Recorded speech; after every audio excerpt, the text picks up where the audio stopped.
Welcome to the Deep Dive. Today we're really digging into Sukkot, the Feast of Booths. And it's not just, ancient history. We're exploring it as something alive, prophetic for our generation. Exactly. And for this deep dive, we're leaning heavily on Beit Yisrael International and also Gaddi Efrayim notes. And they frame Sukkot, well, not just as looking back, but as this universal festival. Universal. Really? Yeah, speaking to everyone. They even call it a crucial rehearsal for redemption. A rehearsal for redemption. Wow. So, okay, our mission then, for you listening, is to kind of unpack that. How do these sources show Sukkot as like a blueprint for global unity, for divine presence? And we'll get into some pretty surprising ideas like the Sukkot being a spiritual womb. And its connection to the unity of the 70 nations. That's a big one. Right. So the core question really becomes, how does this festival, remembering being protected in the desert, how does that become this pathway to the Messianic era, to revealing God's presence, the Gilui Panim, for the whole world? Let's start with the Sukkah itself then. You mentioned spiritual womb. That's from Beit Yisrael International. That's right. It suggests this idea of spiritual incubation, a place where we're nurtured, transformed almost. Okay.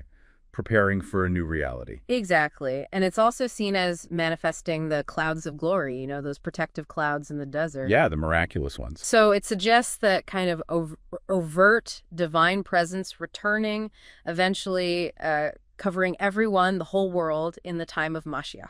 That's huge. So it goes way beyond just a personal little booth. Way beyond. Rabbi Tzadok HaKohen of Lublin, he taught that the Sukkah is like an embrace of the divine. And crucially, an embrace meant to stretch out and include all nations. An embrace for everyone. And the Mahar all adds to this, saying dwelling in the Sukkah is like being under the wings of the Shekinah, the divine presence, a place of complete trust. That's the feeling it's meant to evoke. Universal protection, universal trust. Okay, that sense of universal connection. It comes up again with the Ashpeisen, right? The guests we invite. Abraham, Isaac, Jacob, Moses, Aaron, Joseph, David. The exalted guests. So we welcome them symbolically. But Gaddi Efrayim notes takes it deeper. Much deeper. They point out these Ushpizin aren't just historical figures. They correspond to the 7 lower Sephirot. The Sephirot, the divine emanations like channels of light. Exactly. Think of them as the conduits for God's light into our world. And here's the amazing part.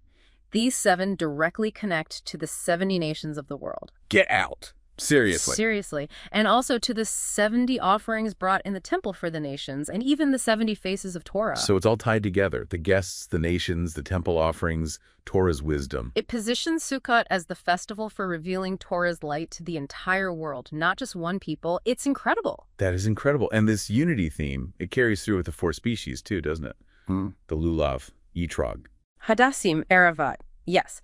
Beit Yisrael International and Gaddi Efrayim both explain how they represent the whole spectrum of the Jewish people, from the very learned to the very simple, all bound together. And that unity isn't just internal, right? It affects things outwardly. Critically, they teach that this unity is absolutely essential for drawing down blessing to the entire world, for all nations. Which connects perfectly to Sukkot being called Zman Simchatenu, the season of our joy. Yes. And this joy, according to Rebbe Nachman of Breslov, it isn't just feeling happy, it has power.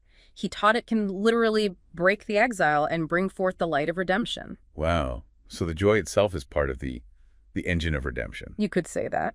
Gaddi Efrayim sees it as spiritual energy, actively preparing the world for the final Geula, the ultimate redemption. And the Zohar gives us this image, right, of the righteous in the future. Ah, yes. Sitting under the Sukkah of Leviathan in the Messianic era. The Sukkah of Leviathan, what does that symbolize? Imagine this cosmic Sukkah. Ultimate divine protection, boundless joy, where everyone is just basking in God's revealed presence. Complete reliance, complete joy. That's a breathtaking vision. It really is. So you see, pulling it all together from Beit Yisrael International and Gaddi Efrayim, Sukkot is so much more than just a holiday. It's, like you said, a rehearsal for redemption, a blueprint for a redeemed world. Yeah. It teaches us about embracing that divine protection, uniting across our differences. And extending blessing out universally, recognizing how what we do now connects to this huge future global transformation. The vision really is, as these sources put it, for all nations to go up to celebrate Sukkot together.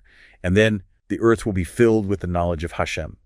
How can an ancient festival, one seemingly tied to just one people, possibly hold a key to like universal unity for everyone? It's a really powerful question, and that's exactly what we're digging into today. We're looking at Beit Yisrael International and their really distinctive celebration of Sukkot. Right, Sukkot. And we've got some incredible sources, their practices, but also insights from the Gaddi Efrayim notes. Yes, those notes offer such a deep commentary, a really fresh lens, and of course the foundational mystical teachings from the Zohar are crucial here too. How an ancient tradition is, well, alive and kicking in modern practice. Yeah, it's a really interesting intersection.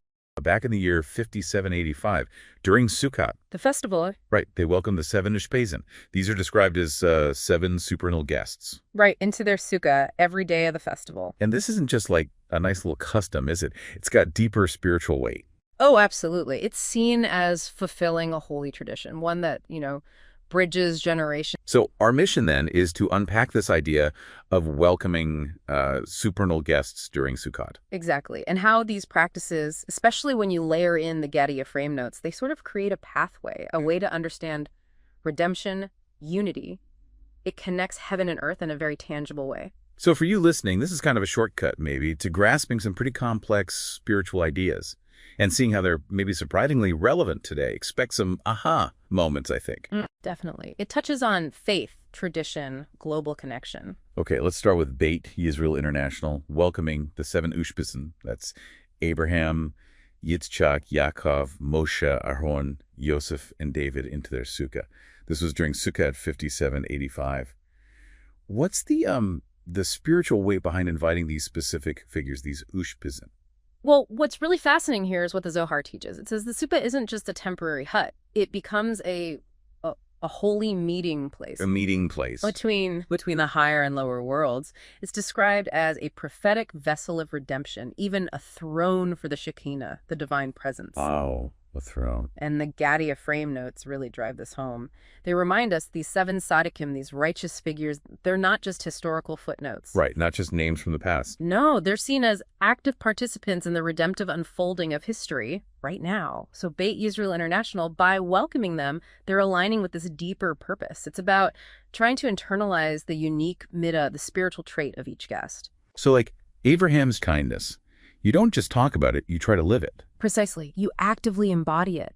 And that's meant to shift your own spiritual state, but also contribute to this larger collective transformation, all the way through the seven guests, ending with David's Melchit, his quality of kingship or sovereignty. Yes. Yeah, that's incredibly powerful, internalizing these traits.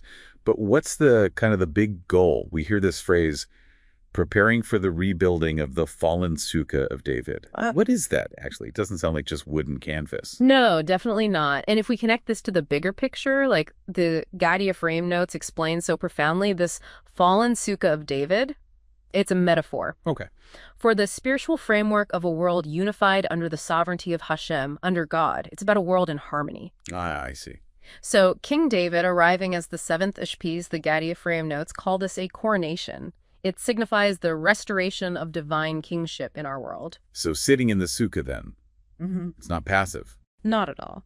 Sitting there with faith, with joy, it's framed as active participation in raising that fallen sukkah. You're consciously fostering unity, justice, divine awareness. Essentially, you're spiritually rebuilding that global framework. It's truly a spiritual portal where the divine meets the human. Okay, a spiritual portal. So if it's such an active thing, what about joy? You mentioned joy. There's this custom from Rav Hamnun Asaba, right? Right. Mentioned in the Zohar.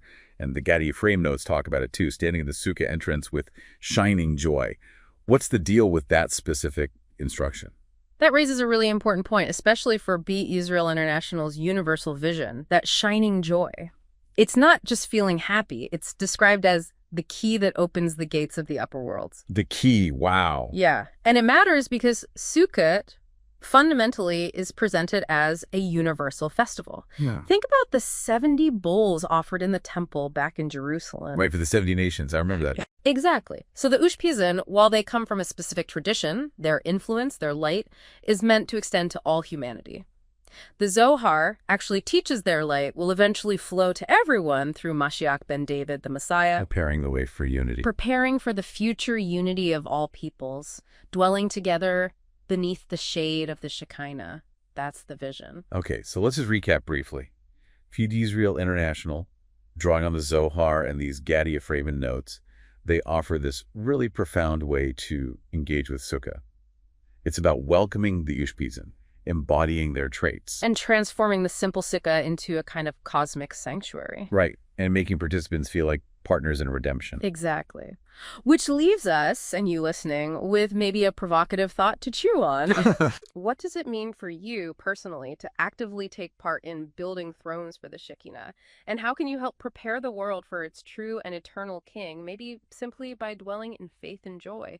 Just as Beit Yisrael International practices, illuminated by the deep light of the Gaddi Efrayim notes, something to think about. Thank you for joining the Voice of Torah podcast. We're grateful to have you as part of this growing community that seeks the wisdom, light, and depth of the Torah in every generation. Stay tuned for more enlightening teachings, heartfelt reflections, and divine insights as we continue our journey together sharing the eternal voice of Torah with the world.